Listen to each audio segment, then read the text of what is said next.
MNAs, MPAs,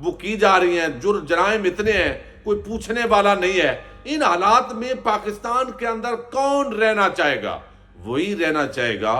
جو پاکستان سے نکل نہیں سکتا، جو سارے خاندان کو نکال نہیں سکتا، جو برادریوں کو اور اپنے رشتوں کو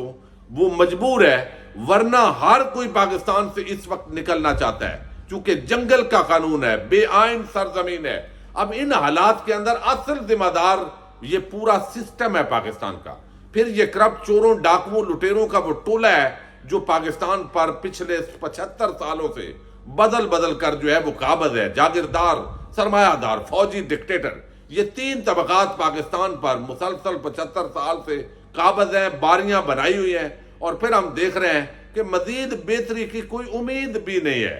ابھی بھی ایسی ہے کہ آپ نے زرداریوں شریفوں کی، جنہوں نے پاکستان کو اس سطح پر برباد کیا ہے، انہی کی نوکری کرنی ہے، کوئی قانون نہیں ہوگا، وڈیرا شاہی ہوگی، غریب کا کوئی پرسان حال نہیں ہے۔ جو اپنے بچوں کا بہتر مستقبل چاہتا ہے وہ پاکستان کو چھوڑے، باہر نکلے، کمائی کرے، کسی ملک کے اندر جائے، مڈل ایسٹ کے اندر، یورپ کے اندر، امریکہ کے اندر، کینیڈا کے اندر، پھر کوٹھیاں اور پورا ایک پروٹوکول، وہ آپس کے اندر ایک مقابلے کی فضا ہے۔ اس ماحول کے اندر جو ہے وہ جب لوگ پھرتے ہیں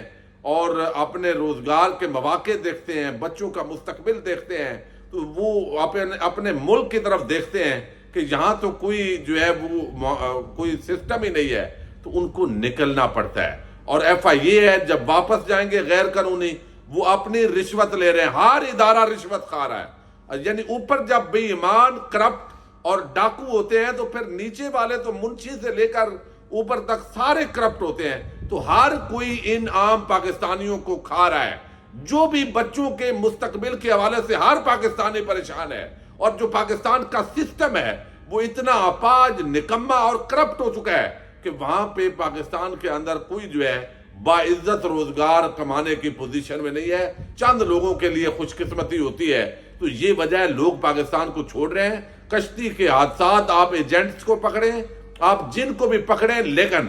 جب تک اوپر جو بیٹھا ہوا جو طبقہ ہے ان کو نہیں پکڑیں گے، یہ معاملات بہتر نہیں ہو سکتے۔ اللہ تعالیٰ پاکستان کے حالات بہتر کرے۔ ابھی پچھلے 1-1.5 سال میں جو معاشی بربادی کی ہے، اصل ذمہ دار وہ معاشی طور پر ملک کو کنگال اور برباد کرنے والے ہیں۔ اب یہاں پر جو ہے اس پر چونکہ لمبی بات ہو گئی ہے، اب آپ دیکھیے کہ گزشتہ روز جو ہے وہ ایک عام وکیل ہیں، وہ جس طریقے سے وکلاء نے جو ہے وہ اعلان کیا کہ وہ وکلاء تحریک شروع کریں گے، بہت سارے وکلاء کو بھی گرفتار کر لیا گیا، اور اس کے ساتھ ہی جو ہے وہ رول آف لا ختم ہو گیا ہے، آئین اور قانون، جمہوریت، سب کا جنازہ نکل گیا ہے۔ چونکہ عمران خان تحریک انصاف کو کچلنا ہے، لہذا کوئی آئین نہیں ہے، ایک عجیب قسم کا ماحول ہے۔ اب اس ماحول کے اندر جو ہے وہ وکلاء کا کنونشن ہوا، وہاں پہ اعلانات ہوئے، ایک تو سردار لطیف کھوسہ کے گھر پر فائرنگ ہوئی، اور وہ آپ دیکھ چکے ہیں، ان کو بھی پیغام دیا گیا کہ آپ اتنے وکلاء تحریک کو لیڈ مت کریں۔ اب دوسری طرف جو ہے وہ اعتزاز احسن کو تو رات کو پیغام دیا گیا، وہ آپ کے سامنے رکھتا ہوں، لیکن یہ عزیر بنڈاری ایڈوکیٹ ہے، یہ گزشتہ شب عمران خان سے ملے ہیں فوجی عدالتوں کو، چونکہ عدالتوں میں چیلنج کیا جا رہا ہے، جس طرح گزشتہ روز سپریم کورٹ آف پاکستان میں اعتزاز احسن نے ان کو چیلنج کیا ہے۔ اب یہ فوجی عدالتیں نہیں ہونی چاہیے، ٹرائل جو ہے سویلین کے وہ سول عدالتوں میں ہونے چاہیے،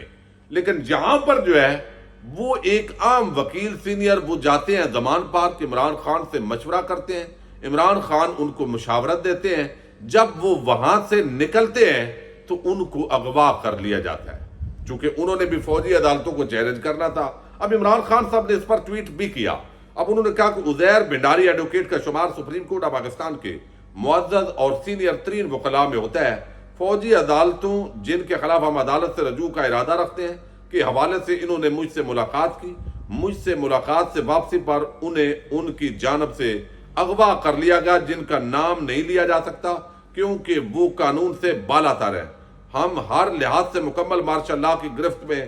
جکڑے جا رہے ہیں۔ اب یہ ظاہر عمران خان بھی فوجی عدالتوں کو چیلنج کرنے جا رہے تھے، لیکن یہ جو پورا ماحول ہے وہ بنا دیا گیا ہے، اس انداز میں اب اغوا ہوئے ہیں۔ تو اب یہ ایک واضح طور پر وکلاء کو پیغام ہے کہ بھئی آپ نے وکلاء تحریک شروع کی تو آپ کا حشر بھی وہی کیا جائے گا، تو اب دیکھتے ہیں وکلاء اس پر غصے میں ہیں، احتجاج ہوگا اب کل، اس پر بھی جو ہے وہ وکلاء بھرپور طریقے سے احتجاج ریکارڈ کروا رہے ہیں۔ دوسری طرف جو قمر زمان قاہرہ ہیں، انہوں نے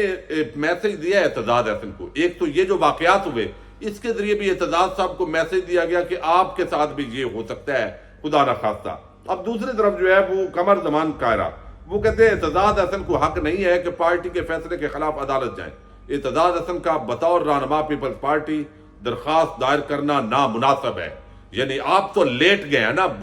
بوٹوں پہ زبان رکھی ہوئی ہے، ساری زندگی آپ جمہوریت آئین کی باتیں اور بھاشن دیتے رہے ہیں، کوئی نظریہ بھٹو کا آپ کے بعد اس وقت نہیں ہے۔ یہ قمر زمان قاہرہ صرف یہ چاہتا ہے کہ شاید ان کے حلقے میں مقابلے میں نون لیگ ٹکٹ کسی کا نہ دے، کسی طریقے سے یہ بیچارہ MNA بنے، چونکہ پیپلز پارٹی کا کوئی ووٹ بینک اس طرح پنجاب کے اندر نہیں ہے، تو آرے کو اپنی اپنی پڑی ہوئی ہے۔ اب دوسری طرف نظریاتی لوگوں کا کیا ہوتا ہے، وہ یہی ہوتا ہے جس طریقے سے نون لیگ نے پیغام دیا ہے۔ اب جب ان کو ضرورت ہوتی ہے تنظیمی عہدیداران یاد آتے ہیں، جب ضرورت نہیں ہوتی ان کو پھینک دیا جاتا ہے۔ اب شہباز شریف نے واضح کیا ہے کہ نظریات اپنی جگہ ہیں لیکن ہمیں جیتنے والے گھوڑے چاہیے، پنجاب کے اندر، خیبر پختونخوا کے اندر اور بلوچستان میں۔ اب یہاں پر جو ہے یہ آج روزنامہ دنیا میں طارق عزیز صاحب سٹوری لائے ہیں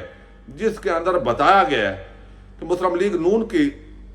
قیادت نے عام انتخابات کے لیے الیکٹیبلز کو پارٹی میں شامل کرنے کا فیصلہ کیا ہے۔ اس سلسلے میں الیکٹیبلز کا مطلب ہے جیتنے والے گھوڑے۔ اب ان کا آسان ترجمہ ہے، اس سلسلے میں مختلف صوبوں میں مقامی قیادت کو ٹاسک دے دیا گیا ہے جس میں پنجاب، KPK اور بلوچستان سر فہرست ہیں۔ وزیر اعظم شہباز شریف نے کہا کہ نظریاتی کارکن اپنی جگہ لیکن جیتنے والے گھوڑوں کی ہمیں سخت ضرورت ہے۔ ذرائع کے مطابق نون لیگ کے مطابق صوبائی صدر جو ہے وہ سابق صوبائی صدر وزیر اعلیٰ ثناء اللہ زاری کو واپس لانے کی کوشش کی جا رہی ہے۔ پیپلز پارٹی میں وہ شامل ہو گئے تھے۔ گزشتہ روز بلوچستان کے وفد سے ملاقات میں وزیر اعظم نے صوبائی صدر اور ان کی ٹیم کو الیکٹیبلز یعنی جیتنے والے گھوڑے پارٹی میں لانے کا ٹاسک دیا، جس کے جواب میں صوبائی صدر جعفر مندوخیل نے کہا کہ میں کس کی گارنٹی پر نئے لوگوں کو شامل کروں، حالت تو یہ ہے کہ کوئی وفاقی وزیر ملاقات تو درکنار ٹیلی فون تک نہیں اٹھاتا۔ ہم نے بہت دیر کر دی، الیکٹیبلز پیپلز پارٹی JUI اور دیگر جماعتوں میں جا چکے ہیں۔ ذرائع سے معلوم ہوا ہے کہ گزشتہ روز بلوچستان سے پارٹی صدر جعفر خان مندوخیل، جنرل سیکرٹری جمال کاکڑ اور باقیوں اراکین نے ملاقات کی ہے وزیر اعظم سے، اور وفد کے ارکان کا کام نہ ہونے پر وزیر اعظم کے سامنے وہ پھٹ پڑے ہیں۔ ناراض رہنماؤں نے کہا ہے کہ صوبائی اتحادی جماعتوں مینگل گروپ، JUI، باب محمود اچکزئی کو بلوچستان ٹھیکے پر دے دیا گیا ہے۔ ان کو پھر ضرورت نہیں ہوتی، تنظیموں کی ضرورت جماعتوں کو نہیں ہوتی جب یہ اقتدار میں ہوتی ہے۔ یہ غلطیاں عمران خان سے بھی ہوئی ہیں اپنے اقتدار کے دوران، اور خاص طور پر ثانیہ ماڈل ٹاؤن پر مکمل خاموشی عمران خان کی بہت بڑی ناکامی بھی ہے، اور یہ بہت بڑا انہوں نے غلطی سرزد کی ہے۔ اب اس کے ساتھ وہ کہتے ہیں کہ اب ہمیں اپنے کام بھی انہی سے کروانے پڑتے ہیں، تو لہذا ہمارے بہت سارے شکوے شکایتیں انہوں نے کی، لیکن شہباز شریف نے کہا کہ ہمیں جیتنے والے گھوڑے چاہیے، آپ کی جو کام ہے وہ ہم ابھی کرتے ہیں۔ تو یعنی پہلے ان کو پھینک دیا، اور وہ پارٹی ورکرز بھی نام کے لیے نعرے لگاتے ہیں، اور بعد میں جب اقتدار کا نشہ اترتا ہے، اگلی الیکشن میں اترنا ہوتا ہے، تو پھر تنظیموں کی اور تنظیمی عہدیداران کی ضرورت پڑتی ہے۔ تو اب وہ گھوڑے لے کر اب سب نے میدان میں اترنا ہے، اور دیکھتے ہیں کس کے گھوڑے جو ہے وہ ریس جیتتے ہیں۔ یہی پاکستان کا سسٹم ہے، یہی معاشی اور اقتصادی اور سیاسی تباہی اور بربادی ہے۔ نظام تبدیل کرنا یہ کسی کی ترجیح نہیں ہے، سب چونکہ خود نظام کو بدلنا نہیں چاہتے، اسی سے فائدہ اٹھا رہے ہیں۔ اجازت دیجیے گا، اللہ حافظ۔